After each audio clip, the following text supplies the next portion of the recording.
Welcome to Abhinav Bharat. నేను శివరామకృష్ణ. మనతో పాటు వైఎస్ఆర్సీపీ సీనియర్ నేత మాజీ ఎమ్మెల్యే కర్నూలు ధర్మశ్రీ మనతో పాటు ఉన్నారు. రేపు అంబటి రాంబాబు కుటుంబానికి దగ్గరికి వెళ్ళి ర్యాలీగా వెళ్ళి కుటుంబానికి ధైర్యం చెప్పే విధంగా వీళ్ళంతా వైజాగ్ నుంచి మన నాయకులంతా వెళ్తున్నారు. మనతో పాటు ధర్మశ్రీ గారు ఉన్నారు, అడిగి తెలుసుకుందాం. సార్ చెప్పండి, అంబటి రాంబాబు గారు అరెస్ట్ని ఏ విధంగా చూడొచ్చు? ఫ్యామిలీకి భరోసా ఇవ్వడానికి రేపు మీరు అంతా వెళ్తున్నారు, ఏం చెప్తారు? అంబటి రాంబాబు అరెస్టు చాలా దుర్మార్గంగా కూటమి నాయకులు చేశారు. ముఖ్యంగా చంద్రబాబు నాయుడు, పవన్ కళ్యాణ్, లోకేష్ కేవలం వాళ్ళ తప్పులు ఎత్తి చూపుతున్నారనే ఉద్దేశంతో కక్షాదింపు చర్యలు చేస్తూ దుర్మార్గంగా వైసీపీ నాయకత్వం ఎవరైతే మాట్లాడుతున్నారో వాళ్ళందరినీ నోర్లు మూయించాలి, వీళ్ళ బొక్కలు వేయాలి అనే వంకతోటే కావాలని అంబటి రాంబాబుపై చేసినటువంటి చర్య దుర్మార్గం.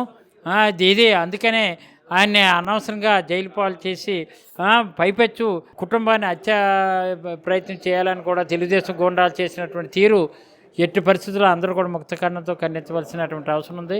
అందులో భాగంగానే ఈరోజు మా కాపు నేత అయినటువంటి వైఎస్ఆర్సీపీలో మాజీ మంత్రిగా పనిచేసినటువంటి మంచి స్పోక్స్ పర్సన్ అయినటువంటి రాంబాబుపై ఈ చర్యని అందరం కూడా ఖండించాలనే ఉద్దేశంతో కాపు సమాజ వర్గానికి సంబంధించినటువంటి వైఎస్ఆర్సీపీ శ్రేణులు ఎవరైతే ఉన్నారో మేము అందరం కూడా సుమారు 300 వాహనాలతో పెద్ద ఎత్తున ఆ కుటుంబానికి అండగా ఉండాలని, కుటుంబానికి తోడుగా ఉండాలని మేము అందరం వెళ్ళడం జరుగుతుంది. తిరుపతి వెంకటేశ్వర స్వామి ఇష్యూని అలా ప్రొలాంగ్ చేసుకుంటూ రాజకీయం చేస్తున్నారు, ఎంతవరకు కరెక్ట్? ఏమంటారు మీరు? ఏ విషయం చెప్తారు? కూటమి ప్రభుత్వం ఈ విషయంలోనే అది కేవలం రాజకీయ లబ్ధి కోసం, రాజకీయంగా దేవుణ్ణి కూడా కుటుంబాన్ని వాడుకున్నాడు చంద్రబాబు. వాళ్ళ కుటుంబాన్ని, ఎన్టీ రామారావుని ఎలా వెన్నుపోటు పొడిచారో అది కూడా అందరికీ తెలుసు. అలాగే ఈ రోజు దేవుణ్ణి కూడా వాడుకుంటాడు. మనుషుల్ని అయిపోయారు, ఇంకా దేవుళ్ళు కూడా ఎలా వాడుకోవాలో చంద్రబాబుకి వెనతో పెట్టిన విద్య. డెఫినెట్ గా దేవుని వాడుకున్నారు కాబట్టి వెంకటేశ్వర స్వామి వాళ్ళు ఎక్కడ మట్టియాలో, ఎక్కడ పెట్టాలో, రాజకీయం ఎక్కడ సమాజ్ చేయాలో ఆ స్వామి తప్పనిసరిగా చూస్తారనడంలో ఎటువంటి సందేహం లేదు.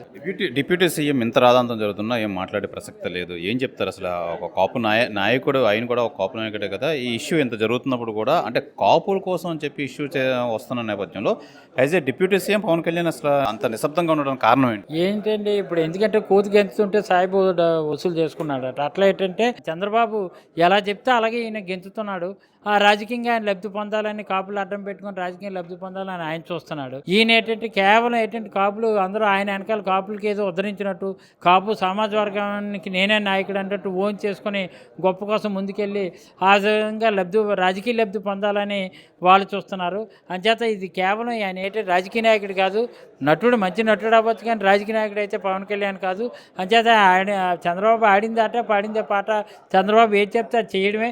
ఎందుకంటే ఆయనకి చేయకపోతే ఆయనకు వచ్చే ప్యాకేజ్ కానీ, ఆ వచ్చే లీకేజ్ కానీ అది రాదని తెలుసు. అందుకని ఈ విధంగా మేనేజ్ చేస్తున్నాడు పవన్ కళ్యాణ్. చలో గుంటూరు ఎంతమంది మీరు వెళ్తున్నారు, ఏ విధంగా వెళ్తున్నారు? సుమారు మేము అందరం కూడా ఒక 1500 నుంచి 2000 మంది వరకు కూడా బయలుదేరి వెళ్తున్నాం. 300 వాహనాలు వెళ్తున్నాం. ఉమ్మడి విశాఖ జిల్లాలో ఉన్నటువంటి అందరం కూడా ఓన్లీ కాపు నేతలే అందరం కూడా బయలుదేరడం జరుగుతుంది. దీన్ని కూడా పర్మిషన్స్ ఎలా అని చెప్పి రాజకీయం చేస్తారంటారా? ఏం చెప్తారు మీరు? పర్మిషన్ ఎందుకంటే మా సామాజిక వర్గం నేత కొంత మాకు ఒక రకంగా బంధుత్వాలు ఉన్నటువంటి వాళ్ళం. ఒక హాస్పిటల్లో మన బంధువు బాగోపోతే ఎలా పలకరించడానికి వెళ్తామో శాంతియుతంగానే, మంచి దృక్పథంతోనే ప్రభుత్వం వ్యతిరేకంగా నినాదాలు చేయాలని, అలాగే ఎక్కడ మేము ప్రొవోక్ చేయట్లేదు. శాంతియుతంగా మా వాహనాల్లో మేము వెళ్ళి ఆ కుటుంబాన్ని తోడుగా ఉన్నాం, పరామర్శించవలసిన బాధ్యత మాపై ఉందనే ఉద్దేశంతో మేము బయలుదేరడం జరుగుతుంది. మరి ములాఖాత్ తీసుకొని అంబటి రాంబాబు గారిని ఏమైనా కలిసే అవకాశం ఉందా? అటు నుండి వచ్చాక మేము టైం వారానికి ముగ్గురికి ఇస్తున్నారు. వచ్చే వారంలో అడిగి తీసుకొని వెళ్తాం. సార్, ఫైనల్గా ఒక క్వశ్చన్ చెప్పండి. ఈ గీతం భూములో ఇదంతా డైవర్షన్ పాలిటిక్స్ కింద చూసుకోవచ్చా ఈ విషయాన్ని? 100%. ఇప్పుడు సిటీ నివేదిక ఇచ్చింది, ఎటువంటి జంతువులు కొవ్వు కలవలేదని చెప్పింది. దాన్ని డైవర్షన్ చేయడం కోసం అంబటి రాంబాబుని ఈరోజు బొక్కలో వేశారు. అలాగే అక్కడ గీతం ఉంది, సుమారు 5,000 కోట్లు, 55 ఎకరాలు. అంతకుముందే 79 ఎకరాలు దెబ్బారు. ఈరోజు 55 ఎకరాలు, 1000 కోట్లు, 5,000 కోట్లు విశాఖ ఆస్తి, ఉత్తరాంధ్ర ఆస్తి, ప్రజల ఆస్తి, ప్రభుత్వం తాలూకా ఆస్తి అంతా కూడా కైంకర్యం చేసుకోవాలని చేశారు. అది తేటతలం అయిపోయి ప్రజలు ఎక్కడ తిరగబడతారనే ఉద్దేశంతో ఈ డైవర్షన్ పాలిటిక్స్ చేస్తున్నారు. అందులో రెండో క్వశ్చనే లేదు. ఇది ప్రధానంగా మనం చూసుకోవచ్చు. మాజీ వైఎస్ఆర్సీపీ నేత ఎమ్మెల్యే కర్ణం ధర్మశ్రీ తెలియజేస్తున్నారు. ఖచ్చితంగా దీనికి ఎంతకెంత అనుభవిస్తారు. విశాఖలో భూదందా చేసిన గీతం యూనివర్సిటీ ఇష్యూని డైవర్షన్ పాలిటిక్స్ చేసే పనిగా అయితే మటుకి దీన్ని ఈ అంబటి రాంబాబు అరెస్టు, అలాగే ఈ కాపు నేతల్ని అనగదొక్కే ప్రయత్నం అయితే చేస్తున్నారు. కాపు నేత అయిన డిప్యూటీ సీఎం పవన్ కళ్యాణ్ అసలు మాట్లాడకపోవడం నిజంగా మౌనం అంగీకారానికి దారితీస్తుందని చెప్తున్నారు. ఏదేమైనా మేము 1500 నుంచి 2000 మొత్తం అంతా కాపు నేతలంతా కలిపి ఈ అంబటి రాంబాబు కుటుంబానికి సాంఘీభావం, ధైర్యం చెప్పే విధంగా అయితే రేపు మేము బయలుదేరి వెళ్తున్నాం.